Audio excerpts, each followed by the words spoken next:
Welcome back to Audible Archives. I'm Rob, your host, and tonight we return to Baker Street, where winter's chill hides more than snow and silence. A shattered goose, a forgotten hat, and a priceless blue carbuncle. It begins as a simple curiosity, but beneath the frost lies deception, desperation, and redemption. This is the adventure of the Blue Carbuncle, rewritten by Raoul and narrated by Rob, a timeless Sherlock Holmes mystery reborn in a new voice. Before we begin, make sure to like, comment, and subscribe, because in Holmes' world, even the smallest clue can change everything.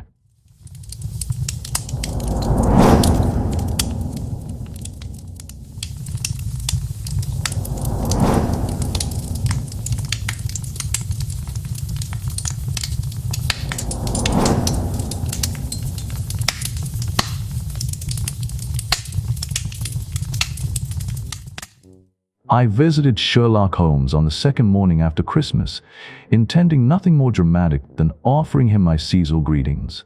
London was locked in a biting frost, and I arrived grateful for the warmth of Baker Street. Holmes was sprawled comfortably across the sofa in a deep purple dressing gown, looking very much at home. A pipe rack rested within easy reach, and a scatter of crumpled morning papers lay beside him. The battlefield remains was early investigations, but what immediately caught my eye was the wooden chair beside the couch. On its back hung one of the most battered hats I'd ever seen, a hard felt thing, worn thin, cracked in several places, and undeniably disgraced by life. A magnifying lens and a pair of forceps rested on the seat beneath it, suggesting that Holmes had been examining the sad object with scientific precision. "You're working," I said. "I hope I'm not interrupting anything important." "Not at all," Holmes replied, brightening a little. "In fact, I'm glad to have someone to share the results with. The matter itself is trivial," he nodded toward a battered hat, "but contains a few details that are surprisingly instructive." I eased into my familiar armchair, rubbing my hands before the crackling fire. The window panes were thick with frost, glittering like a layer of crushed diamonds. "I suppose," I said, unable to resist teasing him, "that despite its humble appearance, that hat must carry some sinister tale, a clue to a mystery that requires justice to be served." Holmes chuckled, a warm, genuine sound. No crime this time. Just one of those peculiar incidents that happen when 4 million people are crammed together in this magnificent, chaotic city. In such a crowd, every strange combination of events is bound to appear sooner or later. We've already solved several cases of that kind. "So many," I agreed. "Why, of the last 6 cases I've documented, 3 involved no crime at all." "Exactly. You're thinking of the Irene Adler affair, Miss Mary Sutherland, and a man with a twisted lip. All bizarre, all fascinating, and all perfectly innocent in the eyes of the law. I suspect this little matter will fit the same pattern." He leaned back slightly. "You remember Peterson, the commissionaire?" "Of course. This," Holmes said, tapping the wretched hat with a finger, "belongs to him." "His hat?" I asked, surprised. No, Holmes said, waving a hand. "Peterson didn't own the hat. He found it. The real owner is still a mystery." He leaned forward, eyes bright. "Look at it properly, Watson, not as a battered old billycock, but as an intellectual puzzle. First, consider how it came into our possession." He settled back, the faintest smile tugging at his lips. "It arrived on Christmas morning, alongside a very plump goose, which I imagine is even now roasting merrily in front of Peterson's fireplace. The story is simple enough. At about 4 o'clock that morning, Peterson, who, as you know, is as honest a man as any in London, was returning home from a modest celebration. He was walking down Tottenham Court Road, where he noticed a tall man ahead of him, weaving slightly in the gaslight, a white goose slung over his shoulder. Holmes raised a finger, pacing the narrative like a storyteller. As the man reached Goode Street, a group of roughs confronted him. In the scuffle, one of them knocked his hat off. The fellow raised a stick in self-defense, swung it a bit too wildly, and smashed the shop window behind him. I could almost see the scene, the startled cry, the sudden shattered glass. Peterson rushed forward to help, Holmes continued. But the stranger, shocked by the broken window and seeing an official-looking figure charging toward him, panicked. He dropped his goose and bolted into the maze of little streets behind Tottenham Court Road. The roughs vanished just as quickly, and so Peterson found himself alone with the hat and a perfectly legitimate Christmas goose. "Well," I said, "ye surely returned them to their owner?" Holmes let out a soft laugh. "My dear Watson, that's the trouble. A small car was tied to the bird's leg for Mrs. Henry Baker, and hat's lining bears the initials H.B. But London is home to thousands of Bakers and hundreds of Henry Bakers. Returning lost property under such conditions becomes a heroic task. So what did Peterson do? He brought both items to me on Christmas morning. He knows that even the smallest oddity delights me. We kept the goose until today, but even a frost couldn't preserve it forever.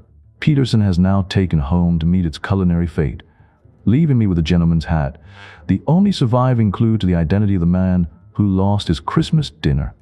Did he advertise a find? I asked. No. Then how can you possibly learn a man's identity? Holmes tapped the hat lightly. By deduction, by what we can read from this object. From his hat alone? Exactly. I stared at him. You must be joking. What could anyone possibly learn from that battered relic? He handed me his magnifying lens. You know my methods. Try it yourself. What can you infer about the man who wore this? With some reluctance, I picked up the shabby hat. It was a simple, black, round, hard felt, ordinary in every disappointing way. Age had not been kind to it. The once red silk lining was faded and stained.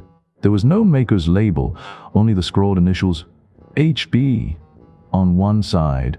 The brim had hole for a hat securer, though the elastic was long gone. It was cracked, dusty, and blotched in several places, clumsily touched over with ink, as if someone had tried, unsuccessfully, to disguise the damage. I sighed. Holmes, it's just a worn-out hat. He only smiled, as if the hat were a novel, and I had merely failed to read the first page. I can't see anything of value, I said at last, handing the miserable hat back to Holmes. He arched an eyebrow. On the contrary, Watson, you see everything. You simply refuse to reason from what you see. You hesitate to draw conclusions. I sighed. Then enlighten me. What you infer from it. Holmes picked at the hat with that familiar, inward-focused gaze it is, the look of a man reading invisible text on an ordinary object. It's not the richest specimen I've had, he said, but it speaks nonetheless. Some inferences are unmistakable, others highly probable. To begin with, the owner was a man of considerable intellect. That much is evident. He was also well-to-do within the last 3 years, though he has since fallen into misfortune. He rotated the hat between his hands. He once possessed foresight, not much of it now, suggesting a kind of moral decline. Combine that with a fall on his fortunes, and the most likely culprit is an unhealthy influence. Holmes paused. Drink, perhaps, and that, I fear, also explains a rather obvious fact that his wife no longer cares for him. My dear Holmes, I protested, shocked. He continued as if he hadn't heard me. Still, he retained a measure of self-respect. He leads a sedentary life, rarely goes out, has lost all physical conditioning. He is middle-aged, with grizzled hair recently trimmed, and he uses lime cream to dress it. These are the plain facts. He held up the hat. And one more. It is extremely unlikely that he is gaslighting in his home. I stared at him. Holmes, surely you're joking. Not even slightly. And I find it remarkable that you still cannot see how these results are obtained. I leaned back, defeated. I suppose I must be dull today, but I simply cannot follow you. For instance, how do you know the man is intellectual? Holmes answered by abruptly placing the hat on his own head. It dropped so low it covered his forehead and settled half over his nose. It's a simple matter of volume, he said. A man who requires such a large hat must have a large brain, and a large brain is rarely an empty one. Well, fair enough, I conceded. But what about the decline in his fortunes? Holmes took the hat off again and held it up to the light. This hat is roughly 3 years old. The curl, flat brim was fashionable then. And it is a fine hat. Look at the red silk band, the quality of the lining. 3 years ago, the man could afford the very best. If he has not replaced it since, then his circumstances have certainly worsened. That part one can follow, I admitted, but what about all that talk of foresight and moral retrogression? Holmes's eyes sparkled. Ah, Watson, that's where the hat begins to speak. Holmes chuckled softly. And here, my dear Watson, is the foresight, he said, tapping the small metal disc and loop attached to the hat. These hat securers are never sold with hats. If the owner specifically requested one, it shows he wants care enough to guard against the wind. He flipped the hat in his hands. But notice, the elastic is broken, and he hasn't bothered to replace it. He had foresight then. He lacks it now. A weakening of character. Holmes paused and added, yet he smeared ink over stains to hide them. That tells me he has entirely abandoned self-respect. I nodded. Your reasoning does seem plausible. Holmes leaned forward. The other clues, that he is middle-aged, grizzled, recently trimmed in fauna lime cream, come from a lining. Look closely with the lens. He handed it to me. You'll see dozens of clipped hair ends. All the same length, all clean, unmistakably from a recent visit to the barber. They're sticky, the residue of lime cream is still on them. He brushed a thumb over the inner surface. And the dust, not the gritty street dust. This is soft, brown indoor dust. The hat spends most of his life hanging inside the house. He pointed at faint marks around the band. And these moisture stains show he sweats heavily. A man who perspires this freely can hardly be in good physical condition. I raised an eyebrow. But what of his wife? You insisted she no longer loves him. Holmes held at the hat like a piece of evidence in a courtroom. This hasn't been brushed in weeks. My dear Watson, if you ever allow a week's worth of dust to gather on your hat, and if Mrs. Watson lets you leave the house in such a state, I shall worry deeply for your marriage. But he could be a bachelor, I protested. Holmes shook his head. He was bringing home a goose as a peace offering to his wife. Recalled a card tied to its leg. I sighed. You truly have an answer to everything. But how can you possibly know he has no gas lighting in his home? Holmes smiled with quiet triumph. 1 tallow stain to be an accident. 2 might be coincidence. But 5, he tapped the brim, emphatically. The man carries a candle up the stairs every night. Hat in one hand, candle in the other. No one gets tallow stains from a gas jet. He leaned back. Are you satisfied now? Well, I admitted with a laugh, it's ingenious. But since no crime has occurred, and the only loss is out of the goose, this all seems something of a waste of energy. Holmes opened his mouth to reply, but the door suddenly burst open. Peterson, the commissionaire, rushed in breathless, cheeks flushed, eyes wide as if he'd seen a ghost. The goose, Mr. Holmes. The goose, sir, he gasped. Holmes twisted on the sofa, startled. Well, what about it? Has it come back to life and flown out the kitchen window? Peterson shook his head wildly. No, sir, look here. Look what my wife found in his crop. He thrust out his hand. Resting in his palm was a dazzling blue stone, no larger than a bean, but burning with such brilliance it seemed to emit its own light. Holmes shot upright with a sharp whistle. Good Lord, Peterson. Treasure indeed. Tell me, do you know what you found? A diamond, sir? A precious stone? It cuts glass like butter. Holmes shook his head slowly. More than a precious stone. The precious stone. I stood abruptly. Not the Countess of Morca's Blue Carbuncle? Exactly, Holmes said. I know its size and shape perfectly. I've read the advertisement in the Times every day. It's completely unique. The reward is £1,000, but that's not even a 20th of its true value. £1,000. Peterson choked out. His legs gave way, and he collapsed into a chair, staring at us in utter shock. That's only the official reward, Holmes said, steepling his fingers. But I have reason to believe the Countess would give half her fortune to have this stone back. There are sentimental strings attached. It was lost at the Hotel Cosmopolitan, wasn't it? I recalled. Exactly, on December 22nd, 5 days ago. Holmes sifted through a heap of newspapers on the table. A plumber named John Horner, was accused of stealing it. The evidence looks solid enough that the case has already been sent to the assizes. I should have an account here somewhere. He sorted through several dates, finally flattening out a page and reading aloud. Hotel Cosmopolitan jewel robbery. John Horner, 26, plumber, was charged with having, on the 22nd IST, stolen from a jewel case of the Countess of Morcar the valuable gem known as the Blue Carbuncle. Holmes read on while I listened. James Ryder, the hotel's upper attendant, had escorted Horner to the Countess's dressing room to repair a loose grate bar. Ryder had been called away, and on returning found the room in chaos.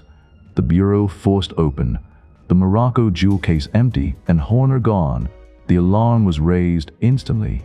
Horner was arrested that same evening, but no trace of the gem appeared on him or in his rooms.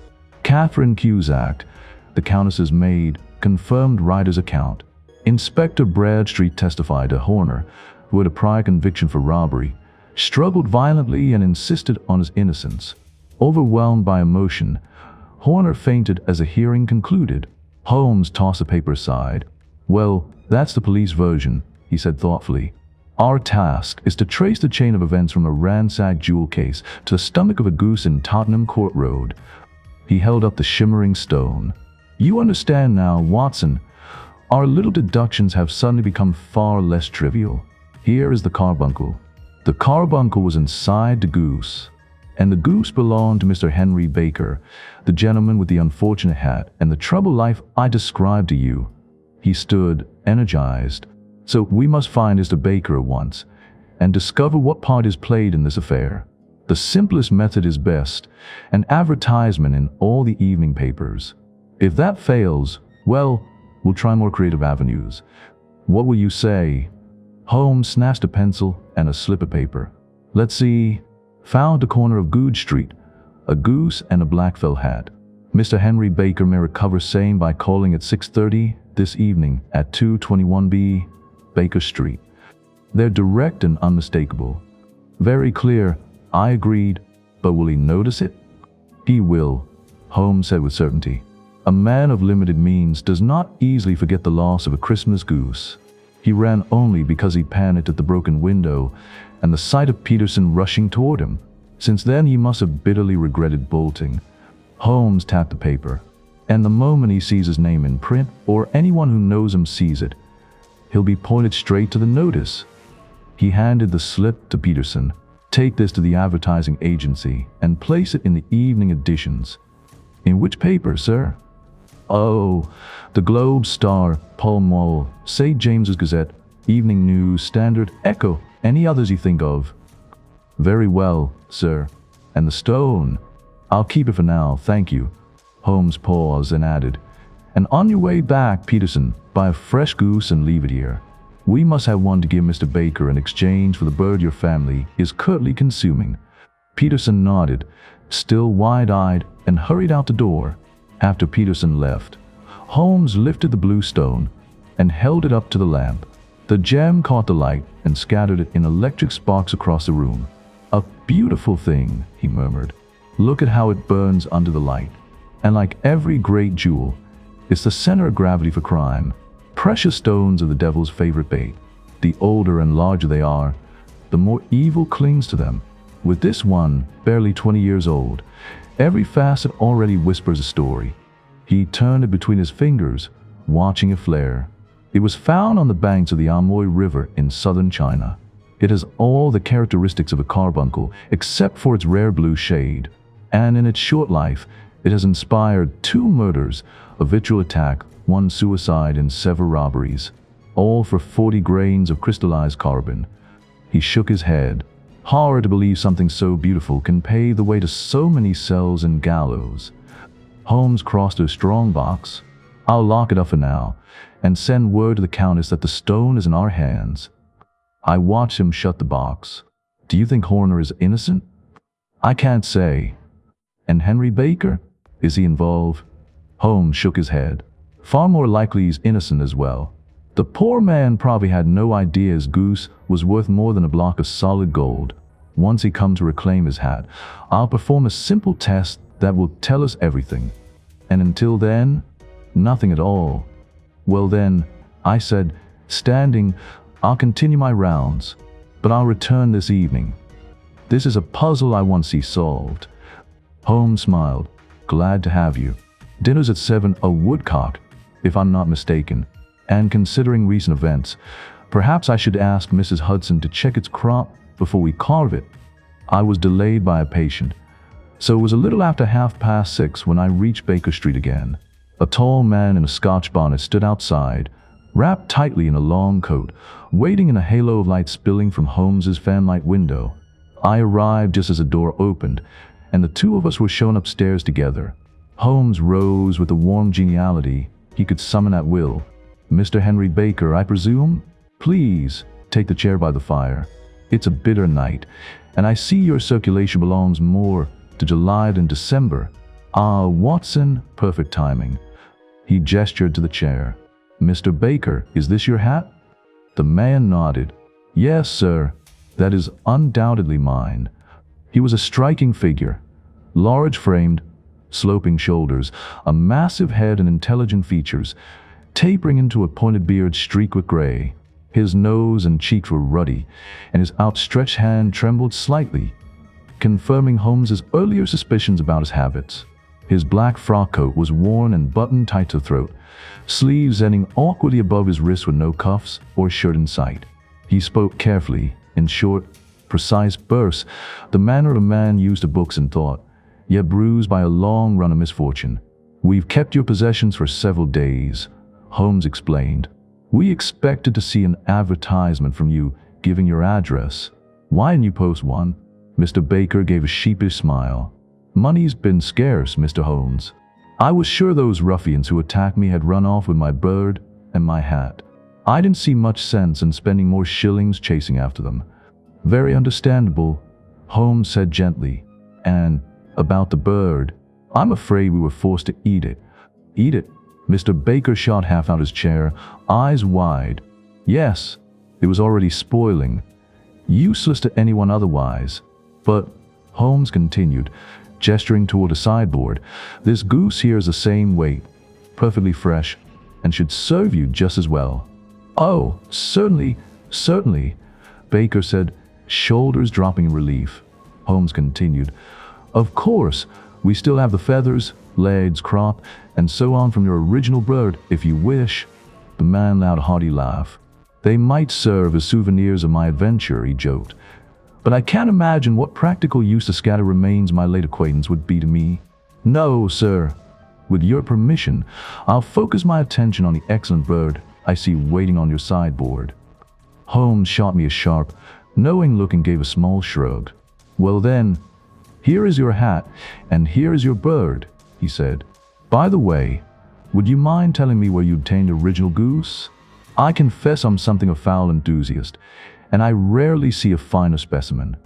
"Of course, sir," Baker replied, lifting the replacement goose under his arm. "A few of us who frequent the Alpha Inn near the museum, you'll often find us in the museum itself during the day, joined a goose club this year. The proprietor, Windigate, organized it by paying a few pence each week. Every member was promised a bird for Christmas. I paid my pence and, well, you know the rest." He straightened, a touch of theatrical dignity, making him appear almost comically solemn. "I'm indebted to you, gentlemen. A Scotch bonnet is hardly in keeping with my age or my gravitas." With a formal bow, he swept out of the room. Holmes closed the door. "Well, that settles Mr. Henry Baker. He clearly knows nothing. Now then, Watson, are you hungry?" "Not especially." "Good. Then let's turn dinner into supper and chase this trail while it's still warm." Gladly. It was a bitter night. We drew on our heavy ulsters and wrapped our cravats tight around our throats. Outside, the stars hung sharp and icy in a cloudless sky. Every passerby exhaled plumes of white breath that burst into the air like miniature gunshots. Our boots rang sharply on the pavement as we strode through the doctor's district, Wimpole Street to Harley Street, then Wigmore, eventually sweeping into the bright tide of Oxford Street. Within 15 minutes we reached Bloomsbury in the Alpha Inn, a modest pub on a corner of a street sloping down toward Holborn. Holmes pushed open the door of the private bar. Inside, The air smelled of beer and coal smoke. He ordered 2 glasses from the ruddy-faced landlord in a white apron. "Your beer should be excellent," Holmes said lightly, "if it's anything like your geese." The landlord blinked. "My geese, sir?" "Yes, I was just speaking to Mr. Henry Baker, one of your Goose Club members." "Oh, I see. But those aren't our geese, sir." "Indeed? Whose then?" "Well, I'd buy the 2 dozen from a salesman in Covent Garden." "Do you?" "I know most of them." "Which one?" "Name's Breckenridge." Holmes nodded. "Ah, I don't know him." "Well then, good health to you, landlord, and prosperity to your house. Good night." As we stepped back into the frostbitten air, Holmes buttoned his coat tighter. "Now, Mr. Breckenridge," he said, "remember, Watson, at one end of this chain we have a goose. At the other, a man who may spend 7 years in prison unless we can prove his innocence. It's possible that we'll discover his guilt instead, but either way, we now follow a trail the police have completely missed, and chance has placed it squarely in our hands. To the south, quick march. We crossed Holborn, went down in Dell Street, and twisted through a maze of narrow, shabby lanes until Covent Garden Market opened up before us. Loud, even in winter, lanterns glowing against cold stone. One of the largest stalls was Mark Breckenridge. The man himself, sharp-featured, horsey-looking, his side whiskers neatly trimmed, was helping the boy close off a night. "Good evening," Holmes said. "Cold night." The salesman gave a stiff nod, eyes narrowing as he studied Holmes. "I see you're sold out of geese," Holmes added, gesturing to the empty marble slabs. "Could let you have 500 tomorrow morning." "That won't do." "Well, there are some over by the gas flare stall." "Ah, but I came to you specifically." "Who sent you?" "The landlord of the Alpha." "Oh, right. I sold him a couple dozen." "Fine birds," Holmes said. "Where did you get them?" The question struck a nerve. To my surprise, the salesman burst out in sudden irritation. The salesman planted his feet wide, cocked his head, and set his fists on his hips. "Well now, mister," he said sharply, "what are you playing at? Out with it, straight." Holmes remained perfectly calm. "Nothing crooked at all," he said. "I simply want to know who supplied you with the geese you sent to the Alpha Inn." "Well, I'm not telling you," the man snapped. "So that's the act." Holmes raised an eyebrow. "It's a trivial question. I don't see why you should be so heated." "Heated?" the salesman barked. "You'd be heated too if you were nagged to death the way I've been. I pay good money for good birds. That should be the end of it. But all week it's been, where'd you get the geese? Who'd you sell the geese to? How much are the geese? You'd think they were the last geese in England by the racket people make about them." Holmes waved a hand dismissively. "I'm not connected with the others who've been asking questions. If you won't say, the matter ends here. Though, I'll tell you this. I'd back my opinion on a fowl any day. I'd wager a fiver that the goose I ate was country bred." The salesman snorted. "Well, you've lost your fiver. It was town bred." "It was nothing of the sort." "I say it was." "I don't believe it." The man bristled. "Do you think you know more about geese than me, when I've handled them since I was a nipper?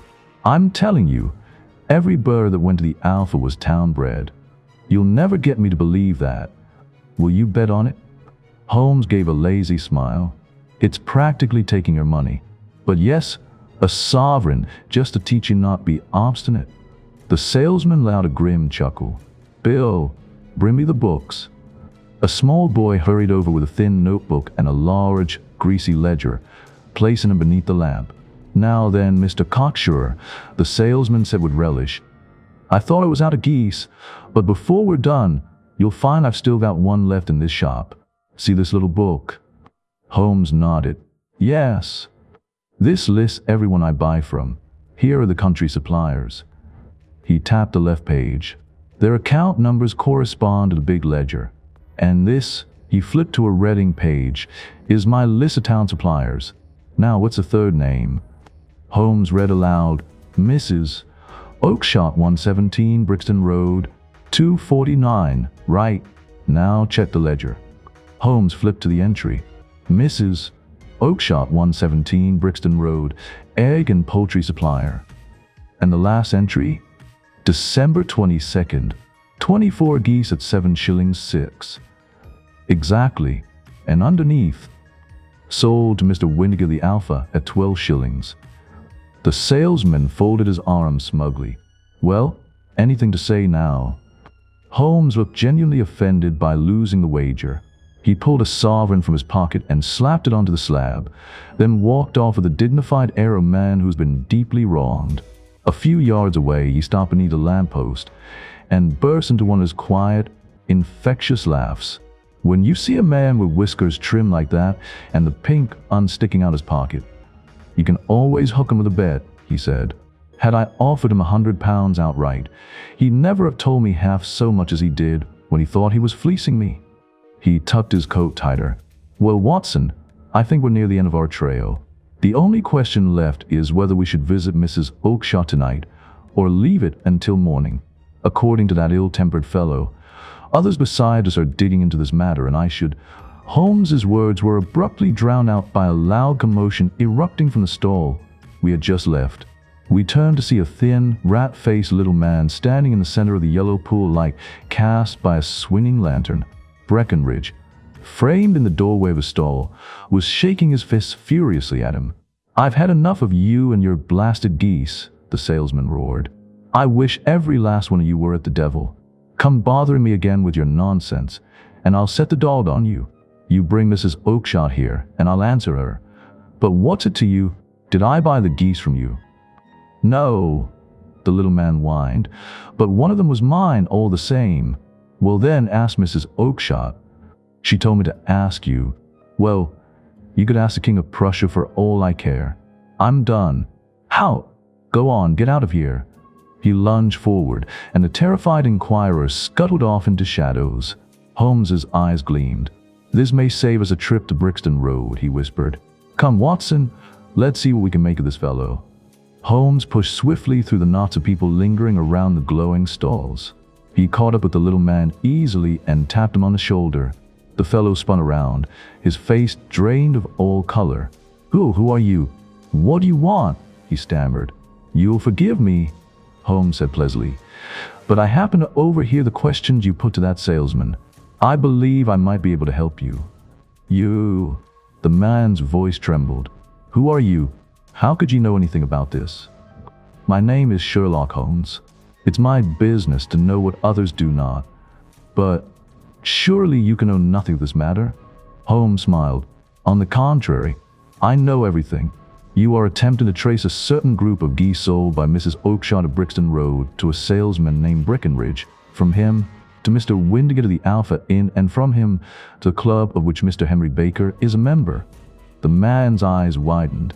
His hands trembled as he reached toward Holmes. "Oh, sir, you're the very man I've been desperate to meet. You cannot imagine how deeply I'm concerned in this."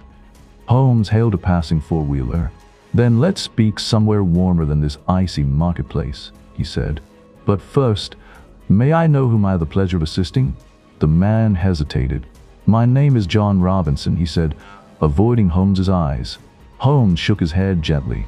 No, the real name. It's awkward doing business under an alias." A flush crept through the man's pale cheeks. "Well then, James Ryder." "Precisely," Holmes said softly. "Head attendant at the Hotel Cosmopolitan. Come, step into the cab. I think I can tell you everything you wish to know." Ryder looked from Holmes to me, caught somewhere between terror and hope, unsure whether he was about to be saved or destroyed. Then he climbed into the cab. We rode in silence. Only Ryder's thin, strained breathing and the nervous clenching of his hands broke the quiet. In half an hour, we were back in the warm sitting room of Baker Street. "Here we are," Holmes said cheerfully as we entered. "A fire never looks better than on a night like this. You look chill, Mr. Ryder. Please take the basket chair. Let me get my slippers on, and then we'll settle your little problem." Ryder leaned forward anxiously. "You know what became of those geese, sir?" "Yes," Holmes said. "Or rather, of one goose. The only one you care about. White, with a black bar on the tail." Ryder shuddered and clasped his hands together. "Oh, sir, can you tell me where it went?" "It came here," said Holmes calmly. "Here?" "Yes, and an extraordinary bird it was. I can't be surprised you're so interested. It laid an egg after it was dead." Holmes's eyes twinkled. "A tiny blue egg, the brightest little jewel you ever saw. I have it here in my museum." Our visitor lurched to his feet, stumbling, and grabbed the mantelpiece for support. Holmes turned the key in his strong box and held up the blue carbuncle. The gem blazed in the lamplight, sharp, cold, impossibly bright, its facets throwing icy stars across the room. Ryder stared at it with a gaunt, haunted expression, torn between claiming it and denying all knowledge of it. "The game's up, Ryder," Holmes said quietly. He stepped forward as the man swayed dangerously close to fire. "Steady. Watson, help him back into his chair. The fellow has enough blood in him to dabble in felony." I eased a man down. His face was ashen. Holmes splashed brandy into a glass. "Drink." Ryder gulped it down. A faint flush crept back into his cheeks. He sat trembling, wide-eyed, like an animal cornered. Holmes regarded him with cold precision. "I have almost every link of the chain in my hands. The evidence is complete. But for the sake of clarity, we may as well fill in a few remaining gaps." He folded his arms. "You knew of the Countess of Morcar's blue carbuncle?" Ryder swallowed hard. His voice cracked. It was Catherine Cusack who told me." "The waiting maid?" Holmes nodded. "I see. The lure of sudden wealth. An old story. Many stronger men have broken under it, but your methods were remarkably unscrupulous." Ryder winced. "You knew Horner had a past conviction. You knew suspicion would cling to him like burrs. So you and your accomplice, Cusack, arranged for a small repair in the Countess's room. He was summoned. When he left, you rifled the jewel case, raised the alarm, and had him arrested." Then Ryder collapsed onto his knees, grasping Holmes's legs in desperation. "For God's sake, have mercy," he cried. "Think of my parents. It would kill them. I've never done wrong before. Never. And I never will again. I swear it. I'll swear it on a Bible. Don't bring me into court. Christ, don't let this come to court." "Get back into a chair," Holmes said sharply. "You can crawl now, but you didn't think twice about sending Horner to the dock for a crime he never committed." Ryder gasped. "I'll run, Mr. Holmes. I'll leave the country. Then the case against him will fall apart." Holmes's expression did not soften. "We'll discuss that later. For now, tell the truth. It's your only hope." Ryder licked his dry lips. "I'll tell you exactly how it happened, sir. All of it." Holmes nodded. "Begin." Ryder clenched his hands together tightly. "When Horner was arrested, I knew I had to get the stone away. Fast. I didn't know when the police might decide to search my room. There was nowhere safe in the hotel." He took a shaky breath. "So I slipped out, pretending I was running an errand, and went straight to my sister's house. She married a man named Oakshott. They live on Brixton Road and raise geese at the market." He wiped sweat from his brow, reliving it. "As I walked there, every man I passed looked like a policeman. It was a cold night, but I was sweating like I'd been running. When I arrived, my sister asked why I looked so pale. I told her the robbery at the hotel had shaken me." He swallowed. "I went out into the backyard to smoke and think. I had an old friend, Maudsley, who went bad and ended up in Pentonville. Once, he told me how thieves get rid of stolen goods. I knew I could trust him. I knew things about him too. A tremor passed through him. I decided to go to Kilburn, where he lived, and ask him how to turn the stone into cash, but how to get there without being searched. I kept thinking how terrified I'd been walking from the hotel." He looked down, ashamed. "I was leaning against the wall in the yard, watching the geese waddling at my feet, and suddenly an idea came to me. An idea I thought would fool the cleverest detective alive." Holmes raised an eyebrow, waiting. Ryder whispered, "I would hide the stone inside the goose. My sister had told me weeks earlier I could choose one of her geese as a Christmas present," Ryder said, voice trembling. "And she always kept her word. So I decided to take my bird then and there and hide the stone inside it." He swallowed hard. "There was a little shed in the yard. I drove one of the geese behind it. A big white one with a barred tail. I grabbed it, pried open his beak, and pushed the stone down its throat. I felt it slide into the crop. He shuddered at the memory, but the creature flapped and struggled, and then my sister came out asking what all the fuss was about. The moment I turned to her, the blasted bird tore free and ran back into the flock. He mimicked her voice shakily. "What were you doing with that bird, Jim?" she asked. I lied. I said I was checking which was the fattest. "You don't need to bother," she said. "We've already set yours aside, the big white one over there. 26 birds in all. 1 for you, 1 for us, and 2 dozen from market." And I told her I wanted the one I just handled. She insisted the other was heavier, that they fattened it specially for me, but I refused. I demanded the barred-tailed bird. He let out a dry laugh of despair. She was annoyed, but she let me have it. I killed it there and then and carried it all the way to Kilburn. Ryder's hands clenched. I told my friend Maudsley the whole thing. He nearly died laughing. Then we could open the goose and the stone wasn't there. He closed his eyes. I knew immediately I'd made a horrible mistake. I ran back to my sister, sprinted, and when I got to the yard it was empty. "Where are the birds?" I shouted. "Gone to the dealer," she said. "Breckenridge, at Covent Garden." "Was there another goose with a barred tail?" I asked. "Yes," she said. "2 of them. I could never tell them apart." Ryder's voice cracked, breaking under the weight of it. I saw it all then. I ran to Breckenridge, but he'd already sold the lot, and he refused to tell me a thing. You heard him tonight. He's always like that. My sister thinks I've lost my senses. Some days I think so too. His composure shattered. I'm a branded thief now, and I never even touched the wealth I ruined myself for. God help me. God help me. He collapsed into choking sobs, burying his face in his hands. A long silence followed, broken only by Ryder's ragged breathing and the soft, rhythmic tapping of Holmes's fingertips on the table. At last, Holmes stood and opened the door. "Get out," he said quietly. Ryder looked up, stunned. "What, sir?" "Oh, heaven bless you." "No more words," Holmes said. "Go."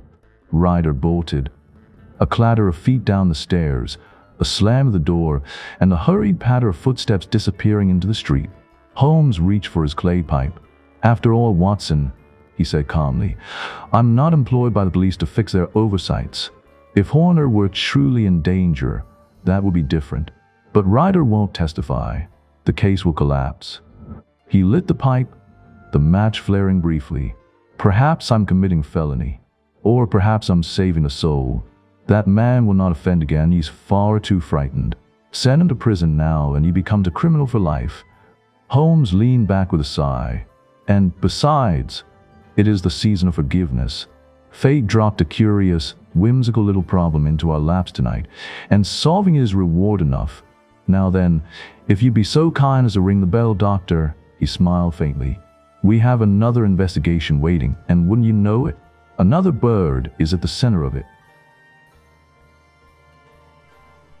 You've just heard The Adventure of the Blue Carbuncle, rewritten by Raoul and narrated by Rob, a story of guilt, grace, and a fragile line between justice and mercy, and here on Audible Archives, every case is more than a mystery. It's a mirror into human heart.